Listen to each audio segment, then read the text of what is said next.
Hey, welcome to another episode of the Carolyn Glick Middle East News Hour. And you're not going to believe it, but this week, special guest, our co-host, Gadi Taub. Hey, Gadi, how you doing? Hey, Carolyn, how is it without me? Oh, it's very lonely and cold, but Yeah, I heard. but it's great to have you back in from the cold. And I heard your podcast turned completely pessimistic ever since I'm gone. oh, well, you're just so warm and fuzzy and optimistic. You're just the Pollyanna of Israeli letters, right? I'll help you as best I can. All right, well, great.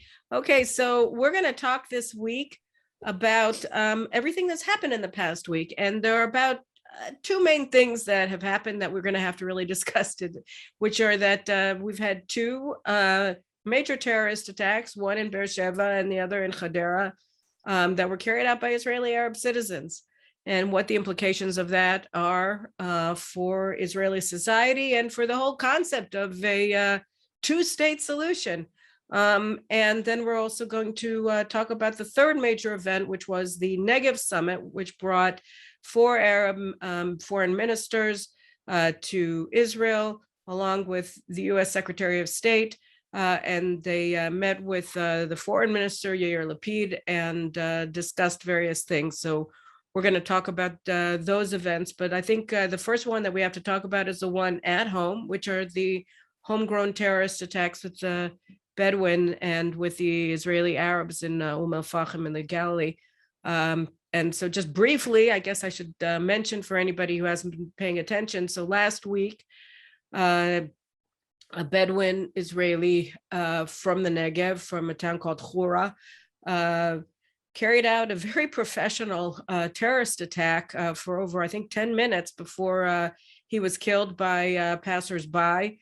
He killed four people in three different events. One he ran over, one he shot, and then he got back into his car and he continued driving and he shot a couple more people, I think he wounded four and killed two in a clothes store before he came out again to continue on. And a bus driver and another passerby shot him and killed him and ended the attack. And all that the police hadn't managed to arrive. That was the first attack.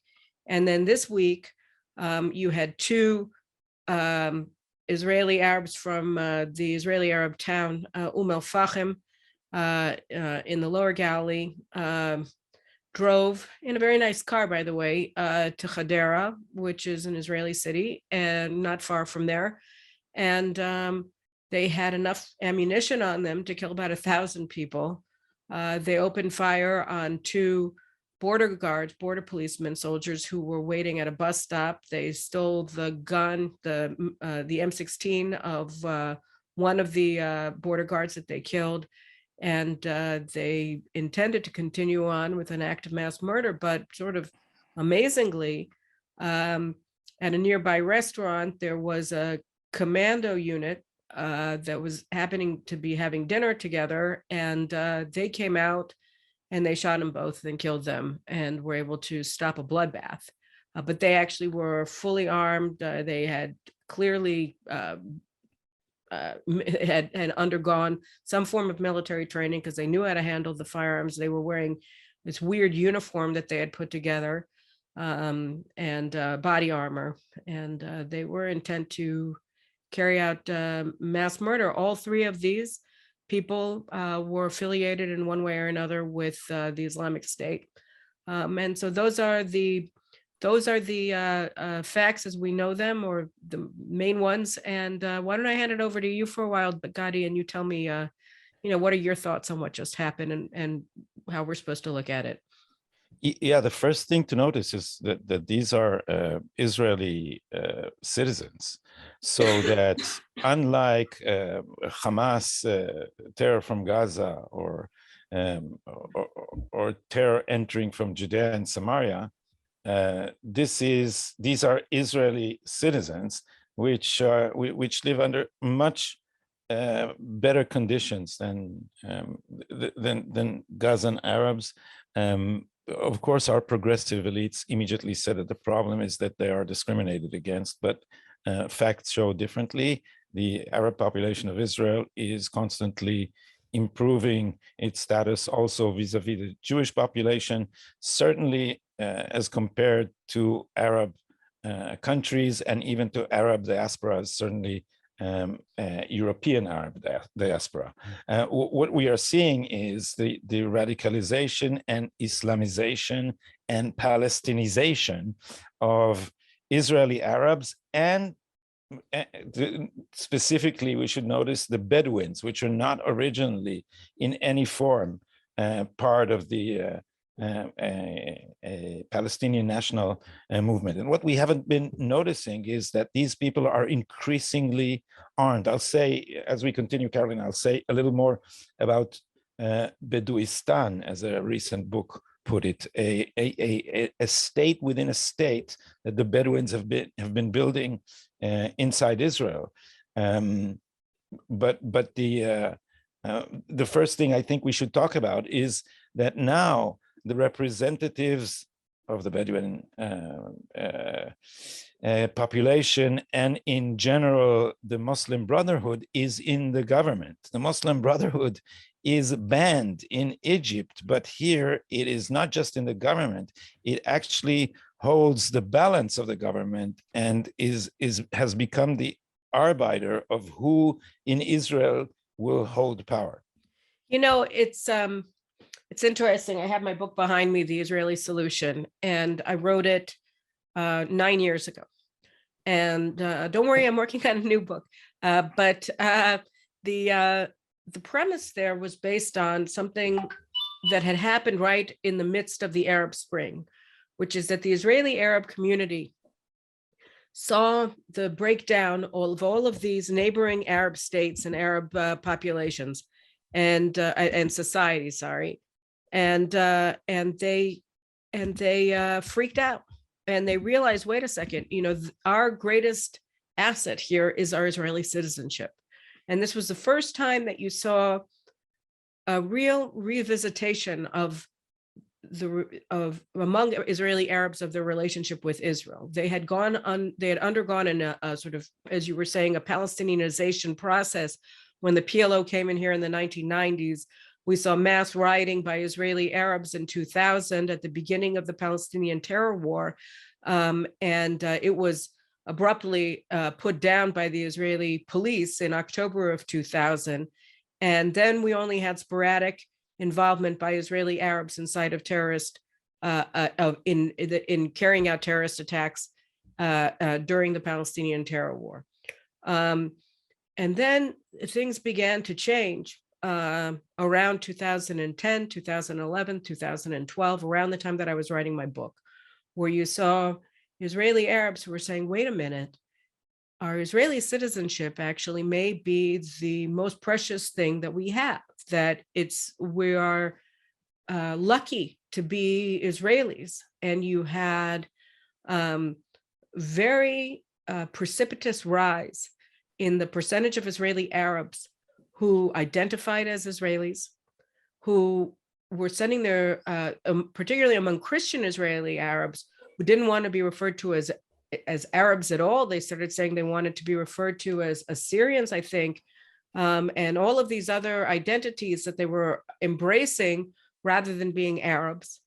And even among the Israeli Muslim Arab population, you had higher rates of volunteer service in the IDF, in national service. You had Israeli Arab parents who for the first time were sending their children to Hebrew language schools rather than Arabic language schools. And this entire process, it seems that over the past several years, I don't know how many, has just been completely reversed. And now, not only, and part of it is the rise of Daesh, ISIS, that clearly had an impact not only on the Arab Muslim minorities in the Benelux in Paris and in Belgium, but also here, that it inspired them.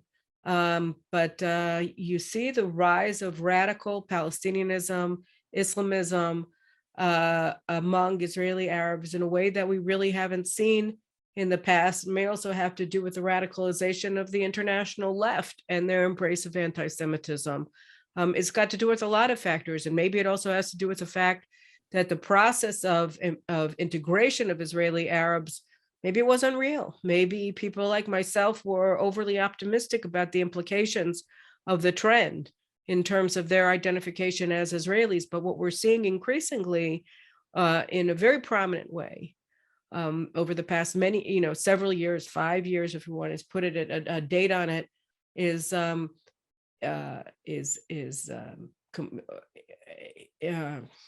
increased identification among Israeli Arabs with Israel's enemies, public displays of hostility towards Jews. Obviously, it was demonstrated most profoundly last May with the pogroms that were undertaken by Israeli Arab citizens against their Jewish neighbors in mixed Israeli Arab and Jewish cities like Lod, Jerusalem, Akko, and others throughout the country. So we saw that there is an increased readiness, something that we haven't seen ever, unprecedented readiness of Israeli Arabs who live in mixed Arab Jewish cities inside of Israel to attack their Jewish neighbors. And it really is now a strategic threat. More and more people are talking about it openly, that in the next military exchange that Israel has with the Palestinians, or really as any Arab enemy, we can expect an active fifth column of Israeli Arabs blocking major traffic arteries, preventing mobilization and transit of forces to the front, and we've already had that through in the Operation Guardian of the Walls, when there is a very large Arab percentage among Israeli truck drivers, and astonishingly, the IDF relies on civil trucking to move its forces and its heavy equipment. Mm-hmm. And half of those drivers just didn't come to work during that conflict. Now, as you know, there are two schools here. And it's doubtful whether one of them can ever convince the other, maybe until it's too late, because on the left, what they say is that this is a reaction to long time discrimination and the feeling of marginalization among Arab Israelis, and therefore what we should do is be more receptive and more understanding towards even radicalism in the Arab population. The other school says Israel does what no other country does. It allows active Arab parties calling for the destruction of Israel in our parliament. It allows the state-sponsored Arab-speaking school system to preach the destruction of Zionism and explain Zionism as an immoral colonial movement designed to displace indigenous people. So the question is, should we be more understanding and tolerant, or should we be more strict about that? And it's been my opinion for a while, even before I left the left, that so long as we allow people to run for our parliament on a platform calling for the destruction of Zionism, we are encouraging the wildest elements within this population to see that there is no authority, no sovereignty, no law to stop them from doing whatever they wish. And this is what we see now in Bedouistan, where the whole Negev is controlled by Bedouins and Bedouin crime organization. And I just read in this recent book, it looks you can even understand what it is if you don't understand Hebrew, because the Hebrew letters look like Arabic, and it's called Bedouistan. And what it exposes is that even state authorities and municipalities pay protection to Bedouin crime organizations. And you can find them in municipal budgets. If you look at a clause, do you say Saif, Caroline? You're on mute. I said yes, it's clause, yes. It's in a clause in the budget where it says night security. Night security means that they'll burn your school if you don't pay them. And so, a little school somewhere pays 500,000 shekel for night security in its budget. So this is a lawless land. It's not politically correct and therefore forbidden to say it in the Israeli media. But Bedouins are about 10% of the drivers in the south of Israelis, and they're involved in 61% of the car accidents. I think that any this Israeli who drives down south to go on vacation knows in that. a lot knows it, because it's terrifying to drive down there.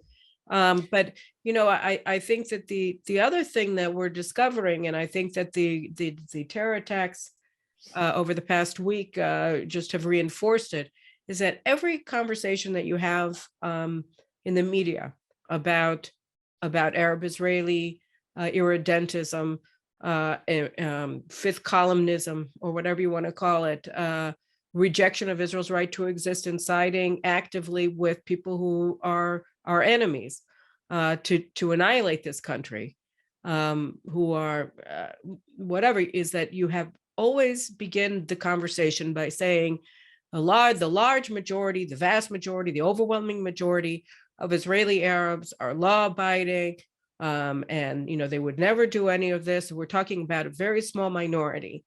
And I think that unfortunately we're gonna, if we want to try to have a policy debate that's going to get us anywhere, we're going to have to re-examine that basic assumption, because, and I wrote about this on Twitter this morning, and it's something that I wasn't sure I wanted to publish or not, just because I don't know where it leads us. And that's the problem, is that I mean, when you look at the fact that there is not one member of Knesset from an Arab party who accepts Israel's right to exist, not one that won't stand in solidarity with Palestinian terrorists, not one.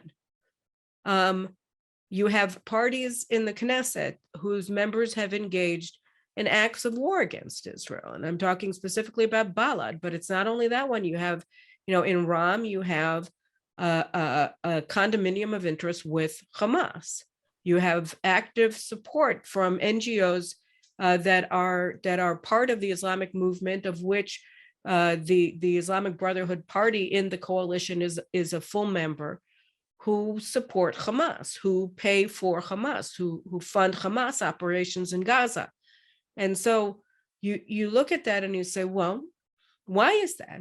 In 2013, when I wrote my book, there were two Arab Israelis that I wrote about that are Zionist. Karinawi, one of them is named Karinawi, and he's in the Negev, and I can't remember the name of the Muslim Israeli woman whose son served in the Golani Infantry Brigade, and both of them wanted to run for Knesset. And excuse me. Karinawi, sorry, I'm still nursing a bad cold.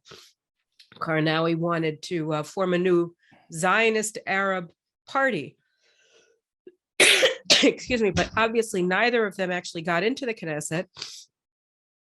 And all of the members of the Knesset that represent Arab Israelis, and not all Arab Israelis vote for these parties, but the vast majority of them do not support the existence of Israel. So how can you look at that and say that the large majority of Israeli Arabs accept Israel? I think in the case of the Bedouins, we have to understand a structural problem that's brewing. And when I say Palestinization of the Bedouins, this is not just an ideological phenomenon. What is happening I'm trying to second your coughs, although mine are less impressive. What is happening with the Bedouin population is that Israel allows polygamy. And this is not only horrendous to the women, which also goes to show how sincere Israeli feminists on the left are, because they refuse to talk about these questions. But apparently, Bedouin women have become too independent for Bedouin men. And so now they import, and also they don't have enough women, of course, because the population is about half and half. So they import women from Judea and Samaria, and specifically from South Hebron Mount, where they pay a reduced dowry for the women. So this is actually trafficking in women, what they do. So they buy brides and they bring them to Israel, and these women, these Palestinian women caught in polygamy, are also almost slaves in their status. They have no Israeli IDs. When they go to give birth, they borrow an ID from a Bedouin woman who is a citizen of Israel. This is why some statistics show that some Bedouin women have a child every 3 months. It's because for one woman who has an Israeli ID, there are also 2 illegal Palestinian women. And these women are also exposed to any whim of their husbands, because if you marry a Bedouin woman, then she has a family and she has a tribe she belongs to. And if you abuse her to an extent which, according to Bedouin standards, is too much, then she has a father who would stand up for her rights. But if you bring a Palestinian woman who has no rights, her father is outside the reach of her society. So she's completely at the mercy of her husband. Now, these women have many children, and these children become Israeli citizens, but they belong to an oppressed minority within Bedouin society. So it is not surprising that many of these children grow up to be outlaws. And if you look at TikTok, where there are endless videos in which they show off their wild driving, children under 10 driving cars, and touting guns, and automatic weapons, and showing off their burning cars and destroying property, and it's become a no-go zone for the police. So Israel has lost sovereignty over the Negev, and I didn't say anything about the fact that they are illegally settling the every nook and cranny in the desert. And then our progressive Supreme Court, what does it do? It has declared the right to Maim Zomim, to flowing water, counting? Yeah, flowing water. That's a constitutional right. And according to their interpretation, it means that wherever you put a tent, unless you're Jewish, then the state is obliged to bring you water and facilities, and then build schools and medical facilities and much else. So the state, or rather, the progressive arm of which is the Uber government of Israel, which overrides government's decision, the Supreme Court, is actually encouraging lawlessness. And if you know the map of Israel and look at the illustration on this, on the cover of the book, which I'm not selling it because your listeners are not Hebrew speakers. So this is motivated only by pedagogical interest. And you see the Negev is just gone. It's Israel without the Negev. The Negev is all green with the letters of Hamas. With a little blue dot at the bottom for Eilat, which is how we all know about the existence of Bedouistan, right? Because we all go to Eilat for vacation.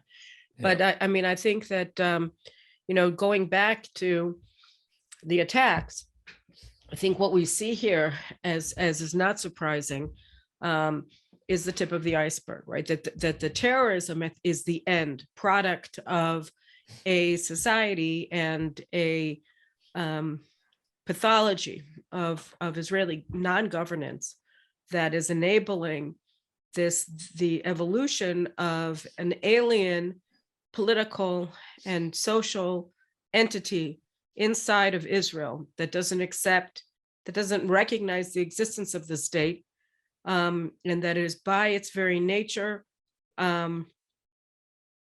criminal and irredentist, because it doesn't accept the authority of Israel. So why would it respect any of the laws? And obviously, the only way that a democracy can deal with this is through very harsh, unapologetic, consistent law enforcement, right? And the only way that this can be you can even begin to remedy this is by harsh enforcement of the laws, is by having a court system and a state prosecution that is willing to go to the bat and make sure that the protection rackets are all wrapped up and thrown into prison, and that all of their And also the bank accounts polygamy are is seized. And polygamy obviously, is I'll tell you about the polygamy thing for a second. I mean, I had a very notable conversation. I ate dinner in 2007 with Aaron Barak, and I raised the issue of polygamy, and how is it possible that we don't enforce the laws of polygamy towards the Bedouin? And he said, well, they have their customs. Now, this is a man who, is willing to trounce religious traditional Zionism at every turn because you have to be pluralistic, but he's willing to accept the enslavement of women, the trafficking of women, as you were mentioning, in the face of the dangers that it poses to the existence of the Jewish state, out of progressive ideals and post-nationalism. And what you always find with these post-nationalists, with these post-Zionists, with these post-Americans, whatever they are, is that they have an enormous amount of respect for their enemy and their nation and their customs and their traditions, at the same time that they trounce their own, and that they undermine their own, so that it's never actually post-nationalism. It's always anti-nationalism. It's always self-hatred. It's always a sense that there's something wrong with us that we have to apologize for, that we're not allowed to assert our own identity. But everybody else, or particularly not everybody else, but the people who truly hate us, well, they're okay. And that is the sense. And anytime that you talk with a leftist in Israel about polygamy in the Bedouin community, or cruelty to animals, which is rampant among Israeli Arabs, they always say, well, what about the Haredim? What about the ultra-Orthodox? And there's literally no comparison between the two. There's no point of comparison between the two, but it's always this red herring that they raise to try to pretend that there is moral equivalence between Jews and Arabs on these issues, when there is none. And it's always a way to not deal with the problem. And they invented a term for denying the problem. It's intersectionality. This term is designed to conceal the fact that, for instance, in many indigenous populations, and very clearly in the Arab population in Israel, and more so in the Bedouin population of Israel, women are treated like property. So, but when you discuss in polite forums the predicament of Bedouin women, what you say is that they're oppressed twice, as Bedouin and as women. And so you create the impression that that the origin of oppression is always the hegemonic center, which in this case is the Zionist state, and they forget that the protector of Arab women's rights, in the case of Israel, is actually the state of Israel, and it does so in opposition to the patriarchal arrangements of Arab society, which is exactly why Bedouins have started importing women from the Palestinian Authority, because Bedouin women are already acculturated to an extent to the Israeli conception of gender equality, and have access to education, access to the vote, access to I wouldn't call it empowerment, but access to other means of activity in the public sphere. And so they're now importing women who have not been exposed to the monstrous hegemony of Zionism, and therefore have not been poisoned by equality. And basically what we're seeing here, if you look at it, is that because of the progressive legal system in Israel, all of the positive changes that the Israeli Arab community was undergoing a decade ago in response to the rise of Islamist forces and the destabilization of the Arab world around Israel, whether in Egypt or in Syria in particular, has been reversed, so that because in the name of intersectionality, or whatever you want to refer to it as, they have empowered the most extreme forces inside of Israeli Arab society. And this is, of course, nowhere more apparent than with the Supreme Court's rulings ahead of elections, that these Arab Israeli parties that openly call for the destruction of Israel, or as you said, are by their nature anti-Israel, anti-Zionists, reject Israel's right to exist, those under Israel's constitutional law, such as it is in a country without a constitution, our basic law, the Knesset, these parties are by definition barred from running for the Knesset. And yet the Supreme Court, in its infinite progressivism and anti-Zionism, has enabled all of them to run. So in answer to my rhetorical question on Twitter today about how are we supposed to look at the Israeli Arabs, and how can we say that the vast majority of them are loyal to the state when all of their political representatives are anti-Zionist, all of them support the destruction of the state, the answer is you have to bar them from voting for these parties, and you have to force them to make decisions between parties that accept Israel's right to exist, because that will already put them into a different position vis-a-vis the state, when they know that they can't be represented by groups that reject Israel's right to exist. Their passion for working towards Israel's destruction will by necessity be diminished. And so you look at the situation and you say, we're actually empowering the most radical actors in Israeli Arab society. We're telling Israeli Arabs that they should be voting for them, that they should be then working actively to undermine the existence of the state of Israel through their Knesset representatives and through stealing land, non-payment of taxes, all of the rest of it, because Israel will not enforce its laws against Arab lawbreakers. And we see this across the board, whether it's theft, whether it's land theft, whether it's property theft, whether through the protection rackets, through breaking and entering private homes, whatever it is, the law is not being enforced towards Israel's Arab community.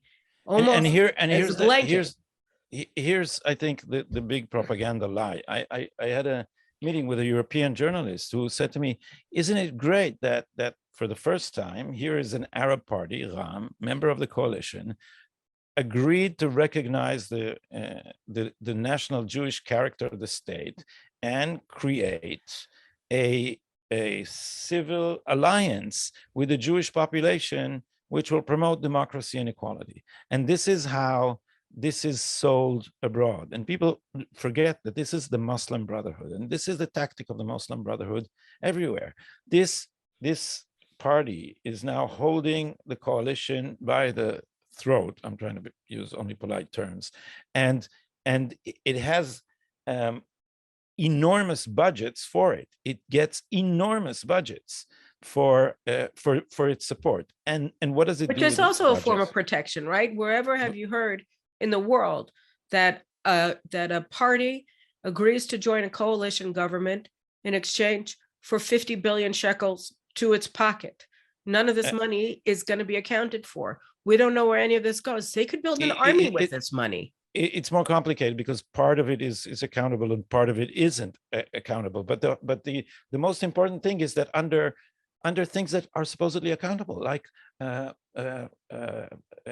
culture budgets. These culture budgets are not going to go to Jewish Arab theaters. They're going to go to Muslim madrasa centers and to mosques where radical imams like Sheikh Raed Salah and his colleagues are preaching wild, violent anti-Semitism and the destruction of Zionism. So what it really does is, under the guise of promoting civil alliance, it is taking money from the state in order to deliberately radicalize politically and Islamicize. And I'm using different terms because on the one hand, it's Palestinian nationalism. On the other hand, it's Islamic radicalism, which in Israel, unlike other places where the Muslim Brotherhood is usually not specifically national, join forces in Israel. And we are breeding the next generation of Daesh-like terrorists. This is what we're doing, state-sponsored, under the guise of a supposedly peaceful mutual recognitions of the Arab parties and the state of Israel. You know, I mean, and you were talking about the European journalists that you were speaking to. I mean, talk about American Jews, right? And I mean, you have these a very I don't say they're not a hard line. I mean, from my perspective, a lot of them are squishy, but you know, you have a lot of these mainstream American Jewish organizations that can't get enough of Ram, that can't get enough of Mansour Abbas, because they look at him and at the Muslim Brotherhood Party that has insinuated itself into the heart of Israeli political life. They view this as the ultimate response to the apartheid slur, right? And this is a huge problem, because it's like there are all of these knots that are trapping us. And so the idea that we have to respond to a slur that says that Israel is an apartheid state makes you think that the best way to do it is by empowering Israeli Arabs. But you empower Israeli Arabs who will be the first ones out there supporting terrorism, attacking Israel's right to exist, because those are the Israeli Arab political forces that exist. There aren't Israeli political forces in the Arab sector that accept Israel's right to exist. So that any Arab Israeli politician that you get, we just had one, came to the United States, I don't remember which one, and was speaking at all of these Jewish Voice for Peace events, calling Israel an apartheid state. He's a member of the Knesset. And he's saying this. And, Azmi Bishara did it. Ayman Uda, the head of the Joint Arab List, says it all the time. Khanin Zawabi said it all the time. All of these Israeli Arab members of Knesset, they are featured speakers at all of these BDS conferences, at all of these Israel Apartheid Week on campus conferences in the United States and throughout the West. And then these American Jewish organizations that are well-meaning look at Ram and say, see, Israel is in an apartheid state. And and the problem is that, of course, we're not. And the fact that you feel that you need to defend against it is itself a problem, because by doing that, you entrap us once again, because then you legitimize a force that mustn't be legitimized. And this, in a way, brings us, I think, maybe to the end of the discussion of this, because I also want to move on to the Negev summit, which I think was a strategic disaster for Israel, and we would be remiss if we didn't talk about it. But I want to talk about the attacks and the larger phenomenon, the iceberg that the attacks are the tip of, in the framework of this government. And like you were saying, a government that's completely reliant for its very existence on the Muslim Brotherhood. So what do you think about that? About the government being completely dependent on Ram for its very existence, given the radicalization of the Israeli Arab community. Yeah, I think we had a disagreement before this coalition was formed. Right, we did. And when the Likud flirted with the idea of creating its coalition with of supplementing the missing number of members of parliament it had with Ram, and I thought that this is a very, very dangerous game, and I think that we see the consequences now, because in the Israeli system, when you have my friend Bendro Yemini, the journalist, calls our form of government miutocratia. It's minoritocratia. It's because minorities control the government, because since we always have someone who is, there's no English term that I know of, Lashon HaMaznayim, it's the balance of power. He holds the balance of forces, so that if he leaves, there is no government, and he can form a government with anybody. So this is the piece that's at the center and can decide which block, the right wing or the left wing block, gets to be in power. Kingmaker. He's the kingmaker. Now we always thought that it's clear that the Arab parties are to the left of the left. And what we did to Ram, both right and left did to Ram, is they made Mahmoud Abbas the holder of the balance of power, the kingmaker, and now in a Jewish in a nation state, the people who hold the balance, who decide who the government would be, who control the steering wheel of the Zionist project, are the Muslim Brotherhoods, whose long-term goal is the destruction of Zionism. Now, imagine this. Mansour Abbas is very, very smart. He's probably the smartest politician, with the exception maybe of Netanyahu in this government, in this parliament.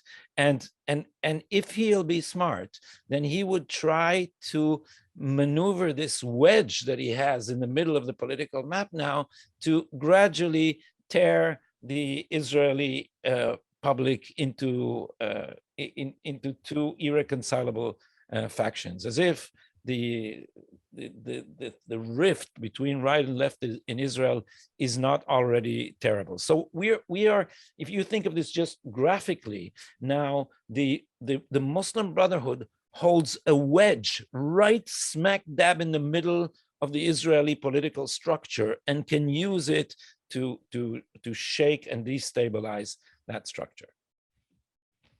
Well, I think you're right. And I think that, the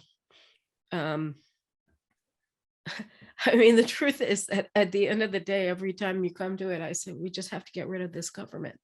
It just, we're looking at the polls, and we look at the polls, and you look at the polls, and you say, there's something terrible that's happened in Israel, because the right wing is the majority of the country. The vast majority of the country wants Israel to remain a Jewish state, the vast majority. But you can't get a majority in the coalition in the Knesset for this, because you have so many parties, so many little parties that decided that what was more important than protecting this country as the Jewish state is to get Netanyahu out of power. And they continue to be moved and motivated by this single-minded commitment to hating Netanyahu and to hating his supporters, to the point where they're willing to give the keys to the realm to the Muslim Brotherhood. And I don't know. You look at the polls, and yes, the right wing is vastly larger than the left. And yes, the number of Israelis who want to have a Zionist government, is probably makes up something like 75% of the country, of the Jewish Israeli vote, if not more. But you can't get it, because you have these never Netanyahu parties that are like the never Trumpers in the United States, that are perfectly willing to advance the most progressive anti-Zionist policies in order to remain in power personally. And I think that corruption is just horrific. And I think that this is actually not a bad segue to start talking about the Negev summit, because I think that the Negev summit, which was a production that was put on by Foreign Minister Yair Lapid this week, that was a follow-up of the Sharm el-Sheikh conference in the Sinai that Egyptian President Sisi hosted last week with Mohammed bin Zayed, the Crown Prince of the UAE, and with Bennett. I think that these are also, especially the Negev summit, they're watershed events, but not in a good way, because they show the unraveling of Israel's will to survive, as manifested by the positions of this government in relation to the United States. And you and Mike Duran wrote an important article about the U.S. and its position on Israel in Haaretz on Friday. And if just maybe we can start this discussion in a significant way, if you just sort of summarize, what your arguments were there. Yeah, first of all, it's now in Haaretz English version too, so the viewers of this podcast can read it there if they have access to it.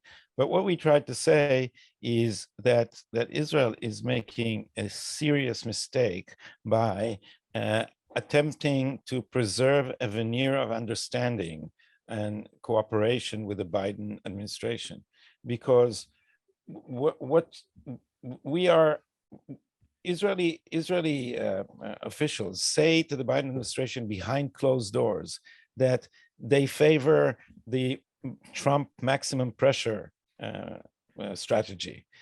But in public, they accept the ridiculous narrative that what made the Iranians get closer to a bomb was the fact that Trump has left the agreement. And this paralyzes the ability of Israel's supporters and all those who object to the nuclear deal to fight it effectively in the United States, because how can you argue against an agreement if the Israelis say that it was a mistake to leave it? So Israel is cooperating with the Biden administration's propaganda as if this agreement in any way stops the Iranian military nuclear program, and it doesn't. Even if you with the most generous interpretation, by the end of this decade, it removes all meaningful limitations on a military nuclear program. So it grants Iran the bomb. Now, Israelis have begun to say, and Naftali Bennett has said so in a talk he held with the Mossad operatives in a Mossad installation. He said that we are not bound by this agreement. And he also said that to the Mossad people, you will probably have a lot of work on your hands in the near future. Now, this means that Israel is understanding that the United States is not going to help it in any attempt to stop the Iranians from achieving a bomb, and it would go it alone. That's a commendable strategy on the part of Israel. But what we need to think of, and this was the crux of our article, is that the minute we start going it alone after the agreement is signed, we are going to face very difficult opposition. And especially the Iranians are going to do their best to drag the United States into this conflict between Israel and Iran, and the attempt will be to convince the American public that here are the recalcitrant Israelis, and they're trying to drag America to fight their wars in the Middle East. And in order to counter that strategy, what we suggested, and Mike has been saying for a while now, is that we should do what Churchill did in 1941, when he said to President Roosevelt, give us the tools and we'll finish the job. It will be very hard for the Biden administration to refuse such a request, because if it did, it would publicly have to confess that it's been siding with Iran all along. And this will not fly with many American voters. Instead, Israel is helping Biden sell the lie that this agreement somehow is a containment of Iran. See, and but the thing is that, I mean, I agree and disagree with your plan, only because, I mean, I think it's a sound thing for Israel to offer, but I don't believe that the Biden administration will accept it, because they don't care. Because one of the things that you find with the Biden, but in that case, but the point is exactly that in that case, we would force them to confess publicly that they side with Iran against Israel. But I don't think that that would be as large an obstacle as you think it would, and I'm not sure. I mean, I think that if you were gaming this out in the Mossad or in the foreign ministry or in the army, and you came to the end state where the Biden administration openly acknowledges that it supports Iran over Israel, that you would consider that to be a positive outcome. I mean, I think that there are certain things that are obvious, And one of them is that the Biden administration supports Iran against Israel and against the Saudis and the Sunnis in general. And I think that the thing that Israel has to do under these circumstances is to point it out in a way that doesn't undermine its own standing at home or abroad. And I think that an open statement by the Biden administration that they don't have, that they think that Iran is the injured party here would, at a minimum, be a green light for massive terrorist operations against Israel. And that we would see an enormous amount of bloodshed as a result. And I think that we're going to see enormous amounts of bloodshed, unfortunately, because of this US policy, because it's so destabilizing. But I don't think that this is something that Israel necessarily wants to instigate. But I agree that Israel has to go out on its own. And I think that it's for a much more basic reason. And I wrote about this in my article in Israel Hayom last week, and what I said there was that, we have this problem with the Biden administration, which is that they are pulling the United States out of the Middle East, and they're doing it by empowering Iran at the expense of Israel and the Saudi Arabians and the other Sunni Arab states. And the Sunni Arab states are looking around. They're not as powerful militarily as Israel is. And they're thinking, what can we do? And this is an analysis that my colleague and friend and who viewers here well know, David Wormser in Washington, wrote about in JNS last week, which is that they're trying to find who the strong tribe is. The United States was always perceived as the strong tribe in the Middle East, and that the Saudis, the Israelis, the UAE were all under the American security umbrella of that tribe. And in exchange for protection from that tribe, they gave loyalty to that tribe. And the United States now, by embracing Iran, which is in a blood feud with the Sunnis, the United States is essentially telling the Iranians that our lives are forfeit.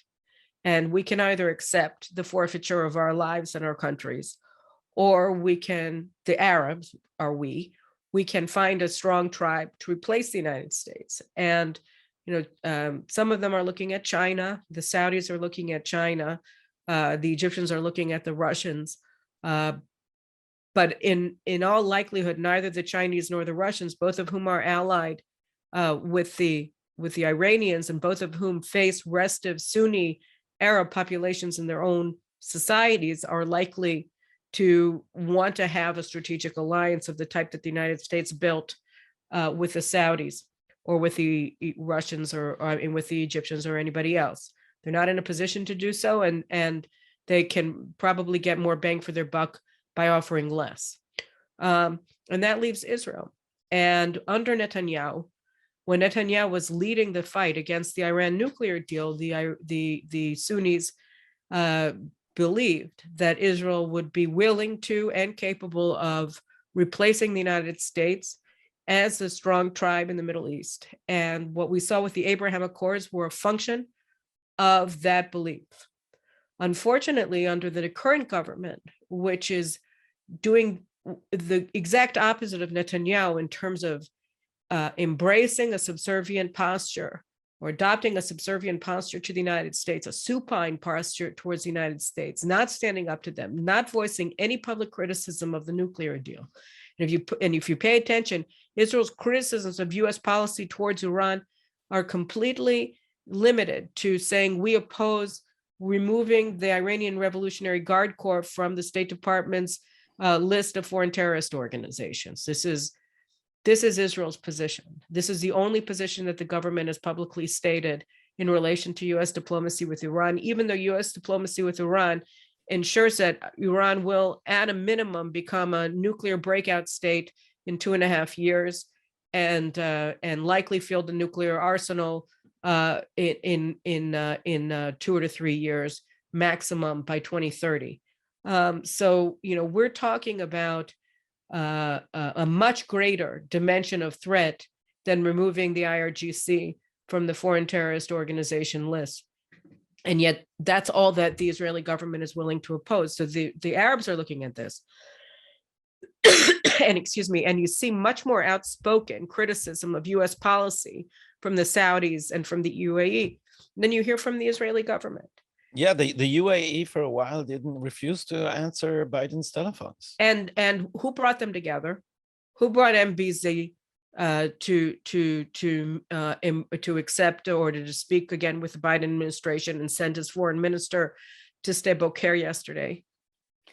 Our brilliant strategists. Our brilliant strategists. Yep.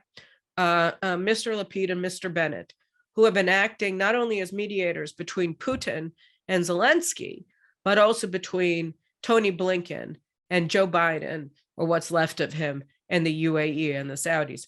And this is crazy, because what Israel's doing there is it's saying to them, hey, look, we don't want to be the strong horse. And in fact, they publicly stated it. They said they wanted the United States to run the alliance, the anti-Iran alliance that formed because the United States abandoned its own allies in favor of Iran.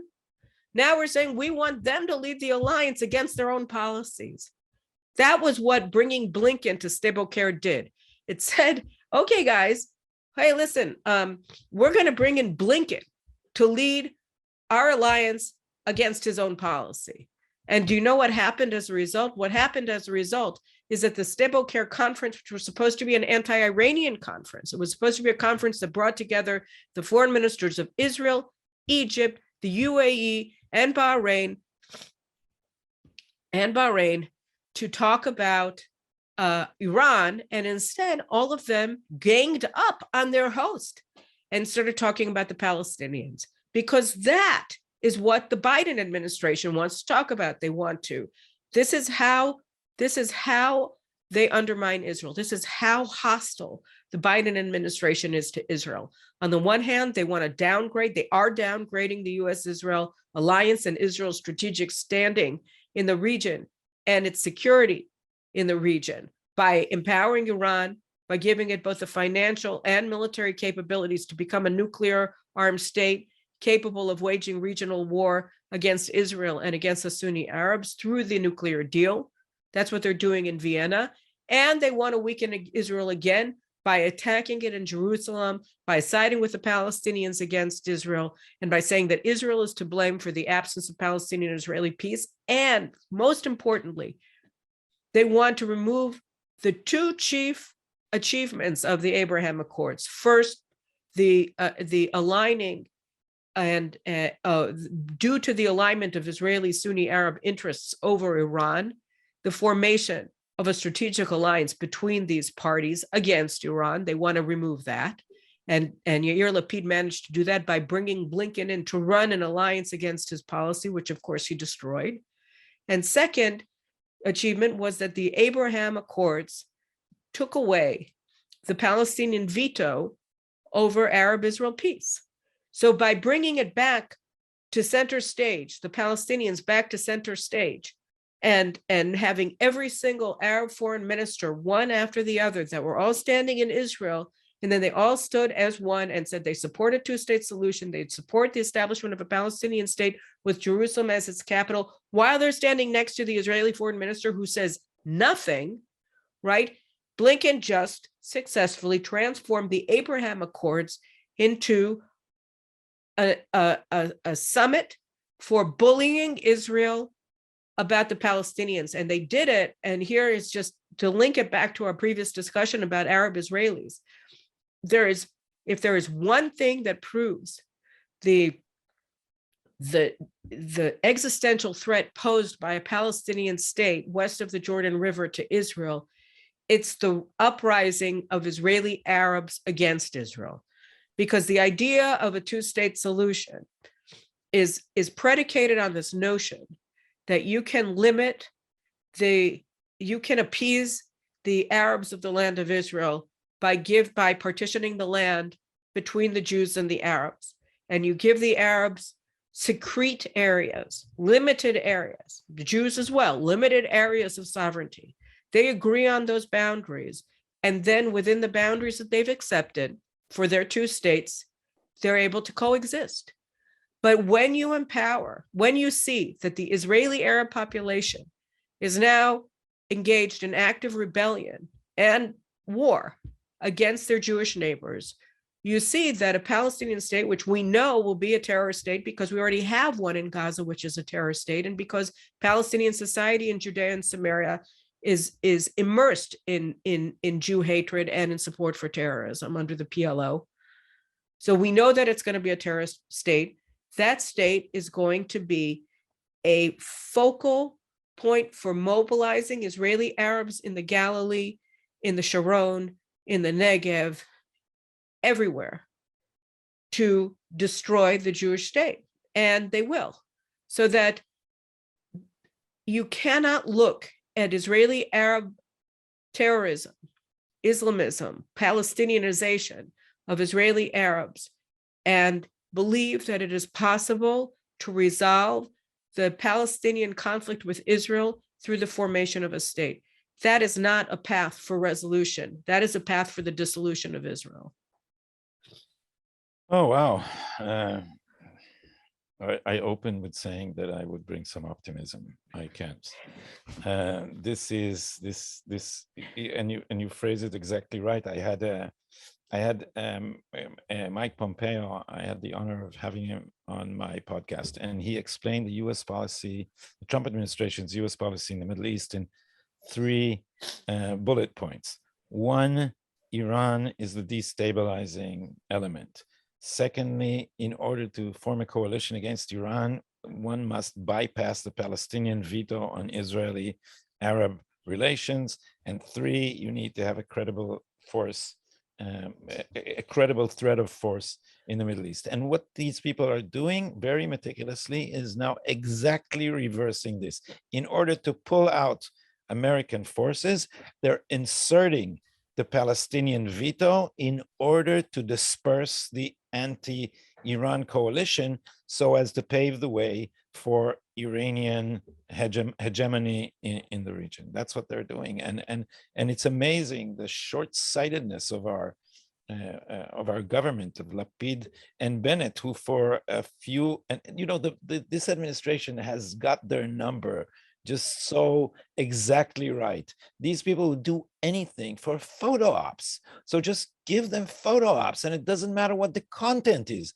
The American Secretary of State can stand right by the Israeli foreign minister, who is the next prime minister, according to the coalition agreement, and refuse to say that the IRGC is a terrorist organization, just flat out in front of him. And this is the only point in which Lapid dared say something criticizing America.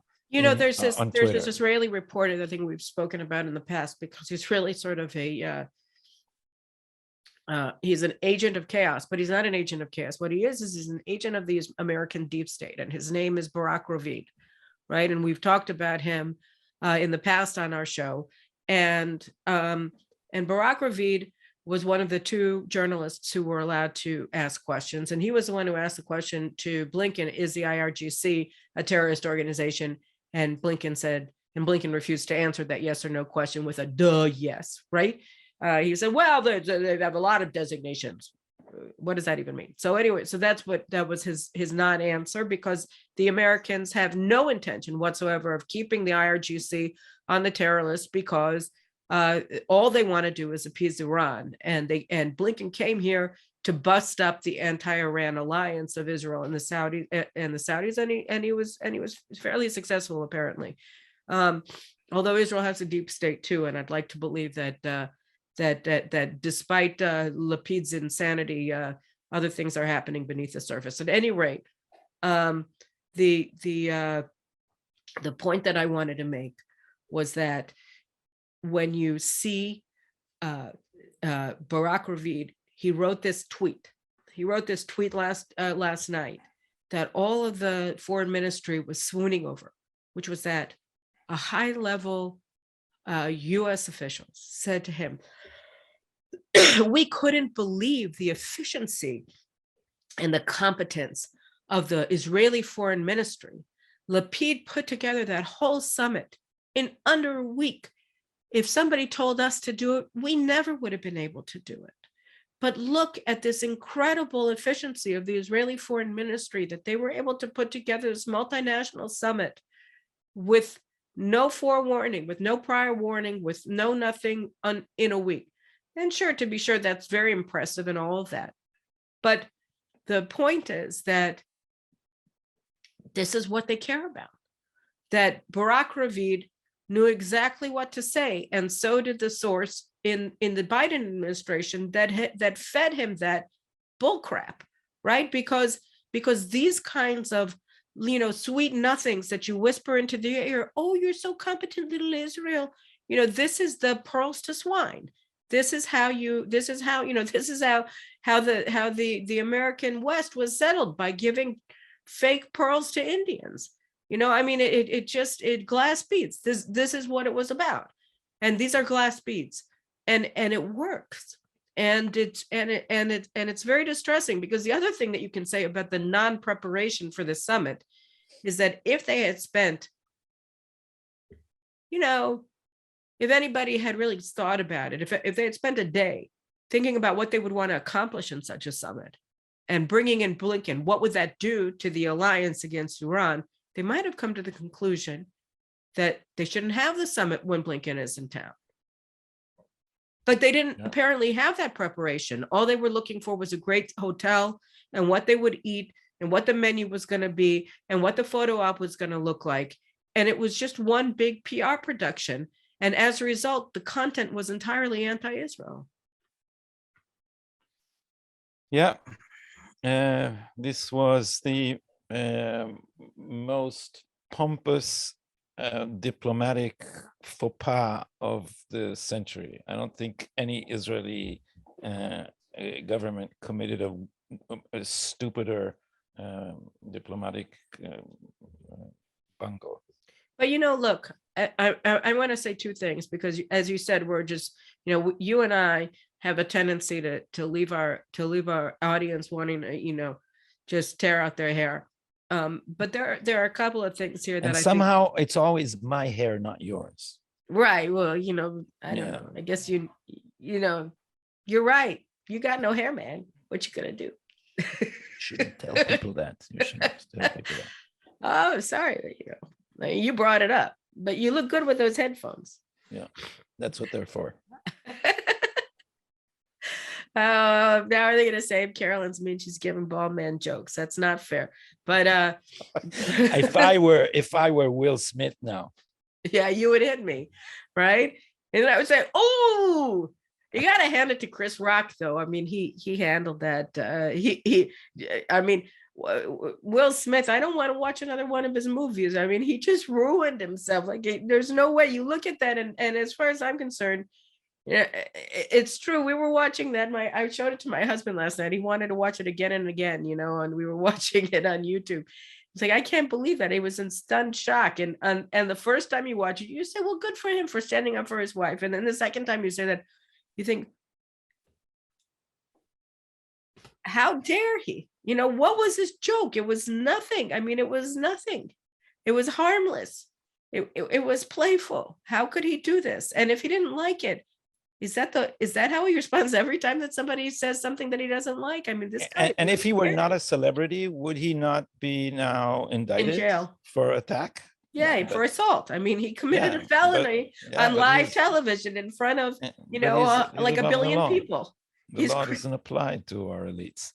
No, but all I was going to say was two things. One is, it does bring home just how bad things can become when you have these elites, the elites in the Western world and in Israel are increasingly, I mean, you can come to the point where it's beyond increasingly, they have crossed the precipice into outright betrayal.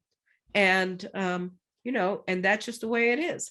But I think that the basic foundations of Israel remain strong and remain committed to our survival. I was speaking to a very senior person in Israel a couple of weeks ago, and about everything that's happening. And he said, you know, Carolyn, I understand why you're not sleeping well at night, worrying about all of these things, but you're not the only one. And Israel has the wherewithal to protect ourselves, and we're not going to be destroyed. And I think that the concept is that our political leaders and even our legal fraternity are causing enormous damage to this country, both inside and out. But we also have a deep state, and it hasn't turned against us. And I think that that's important. It's important for us to keep up the fight. And I'm glad to have you back this week, Gadi, on the show. So thank you for coming back for a guest appearance. And